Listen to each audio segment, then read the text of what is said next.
श्री शिवाय नमस्तु। सोमवार की अष्टमी का मतलब बताया था जिस दिन शंकर और पार्वती के मिलन का दिवस हो, और केवल एक माता पार्वती के अकेले मिलन का नहीं, 64 योगनिया तक भगवान शंकर से मिलने के लिए आती है। कहते हैं सोमवार के दिन की अष्टमी पढ़ने पर, कौन से दिन? सोमवार के दिन कौन सी तिथि? जम के बोलो, अष्टमी। सोमवार के दिन अष्टमी तिथि पड़े और उस दिन अगर 5 बेलपत्र भगवान शिव को समर्पित कर दिए जाए तो व्यक्ति जो सोचकर, जिस कामना से, जिस मनवांछित फल के लिए बेलपत्र चढ़ाता है, उसकी वो कामना मात्र 3 महीने में पूरी हो जाती है। मात्र 3 महीने। एक बात बहुत सुंदर है, ध्यान रखिएगा थोड़ा सा। कभी अगर मौका लगे, सोमवार की अष्टमी पड़ जाए, क्या पड़ जाए सोमवार की? जम के बोलो जरा, अष्टमी। या तो सोमवार की अष्टमी पड़ जाए, या हर महीने शिवरात्रि आती है, हर महीने आती है, या तो सोमवार की अष्टमी पड़ जाए या फिर सोमवार की शिवरात्रि पड़ जाए, हर महीने आती है। प्रयास करना कहीं से देसी गाय का दूध मिल जाए,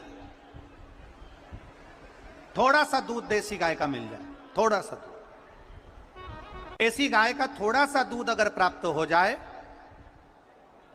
बेलपत्री के पत्ते से दूध कटोरी में लेकर, मात्र बेलपत्री के पत्रे से एक एक बूंद, अगर दूध आप एक बूंद अगर ज्यादा ना मिला हो, 1 चम्मच भी अगर आपको दूध देसी गाय का मिल गया हो, और सोमवार की अष्टमी पड़ जाए या सोमवार की, जम के बोलो, शिवरात्रि पड़ जाए, उसमें केवल अगर देसी गाय का दूध मिल जाए, जर्सी गाय का नहीं हो, देसी गाय का अगर दूध मिल जाए, बेलपत्री के पत्ते से, तुम्हारे घर के अंदर अगर शिवलिंग है या मंदिर में शिवलिंग है या तुम्हारे नजदीक में कोई शिवलिंग है, उस पर बूंद बूंद, एक एक बूंद अगर शिवलिंग पर दूध समर्पित कर रहे हो, श्री शिवाय नमस्तुभ्यम, नमः शिवाय, या षडाक्षर मंत्र ओम नमः शिवाय, या 33 अक्षर का मंत्र महामृत्युंजय मंत्र, इसका स्मरण कर कर शिव जी पर देसी गाय का दूध समर्पित कर कर इस बेलपत्री को अशोक सुंदरी वाली जगह पर अगर आप समर्पित कर देते हैं, फिर आप जिस भी चीज के लिए अप्लाई करें, मेरा देवाधिदेव महादेव आपका हाथ पकड़कर खींचकर आगे बढ़ा ही दे। मेहनत करना, कर्म पूरा करना, पढ़ाई अच्छी करना, और पढ़ाई के साथ में विद्या अध्ययन करने के साथ में, अच्छी मेहनत के साथ में देसी गाय का दूध भगवान शंकर को समर्पित करना, भगवान शंकर को समर्पित करना, देसी गाय का दूध धीरे धीरे धीरे धीरे समर्पित करना, भावों के साथ आप समर्पित करें। देसी गाय का दूध एक एक बूंद समर्पित करिए, धीरे धीरे समर्पित करें। और देसी गाय का दूध जब धीरे धीरे समर्पित करें, बड़े रास्ते से, आनंद से धीरे धीरे जब आप समर्पित करेंगे, बेलपत्री वही दूध में सनी हुई बेलपत्र अशोक सुंदरी वाली जगह पर, उस समय पर डंडी का भाग शिवलिंग की ओर नहीं होना चाहिए, उस समय पर डंडी का भाग जहां से पानी बहकर जाता है अशोक सुंदरी की ओर से, वहां पर होना चाहिए। कार्य में सफलता मिलती ही है। शिव तत्व को धारण कर पीला चंदन लगा लेना। कितना लगाना है? बीच वाला जो पत्ता है उस पर पीला चंदन। जब आपको लगे कि मेरा जीवन बहुत कष्टमय है, अब ये रोग, अब ये कष्ट दूर ही नहीं हो रहा, अब ये आए दिन तकलीफ पर तकलीफ बढ़ती जा रही है, आए दिन रोग, बीमारी, पैसा घर में बच नहीं रहा, बहुत कष्टमय जीवन है, इसमें लगाओ पीला चंदन बेलपत्री की बीज पत्ती पर। महाराज, और बीज पत्ती पर जब चंदन लग जाए, लगने के बाद में ये दोनों पत्ती पर लाल चंदन लगा लीजिए। इन दोनों पत्ती के बीच में जो डंडी का भाग होता है, आपको कहा था, आपको स्मरण में होगा शायद, हमने जब बेलपत्री की महत्वता बताई थी तो उस बेलपत्री की महत्वता में कहा था ब्रह्मा विष्णु महेश ये तीन हैं, बोला था। बीच में ये बड़ी पत्ती से लेकर जो दो पत्तियां होती हैं, इनके बीच में जो जगह बचती है, इसमें मां पार्वती के 64 योगनियां, मां पार्वती अपनी पूर्ण सिद्धि के साथ में जितनी भी देवी के स्वरूप हैं वो माता 64 योगनियां देवी के स्वरूप में यहां पर विराजमान होती हैं। दो पत्ती के नीचे से जो डंडी होती है नीचे तक, ये पूरी डंडी में 33 कोटि देवी देवताओं विराजमान होते हैं इस पूरी डंडी के अंदर।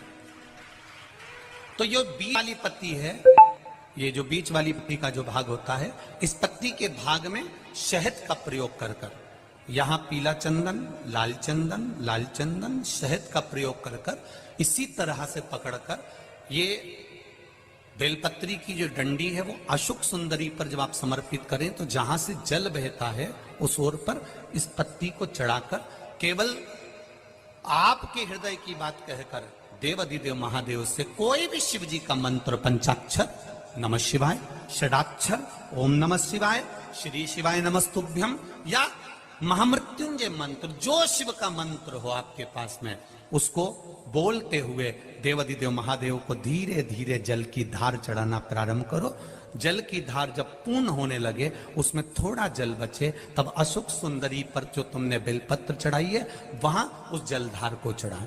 ये प्रयोग आपको केवल सोमवार की अष्टमी पढ़ने पर ही करना है। कौन से दिन करेंगे? जम के बोलिए जरा।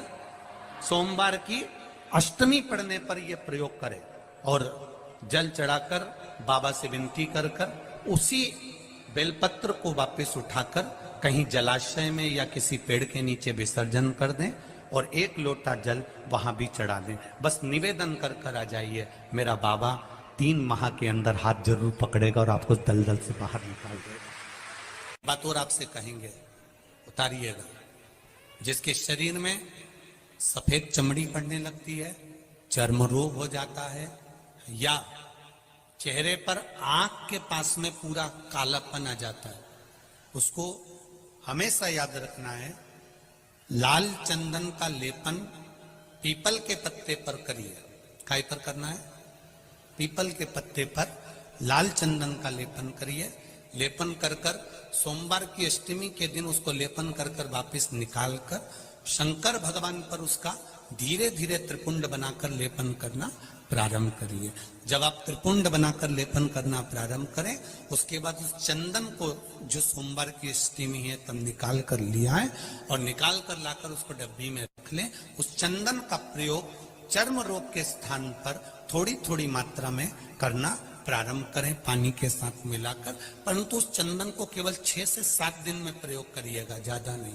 धीरे धीरे चमड़ी, परंतु उसको सोमवार की अष्टमी के दिन सिद्ध कर कर बनाना है, उसको सोमवार की अष्टमी के दिन चढ़ाना है। श्री शिवाय नमस्तुभ्यम या ओम नमः शिवाय या पंचाक्षर मंत्र या महामृत्युंजय मंत्र, जो आपको आता हो, शिव जी का जो नाम आपको याद हो उसको बोलकर चढ़ा, उसको लिया, फिर उसको अपने शरीर पर लगाना प्रारंभ करो। उसका फल आपको 15 दिन के अंदर धीरे धीरे धीरे धीरे प्राप्त होना प्रारंभ हो।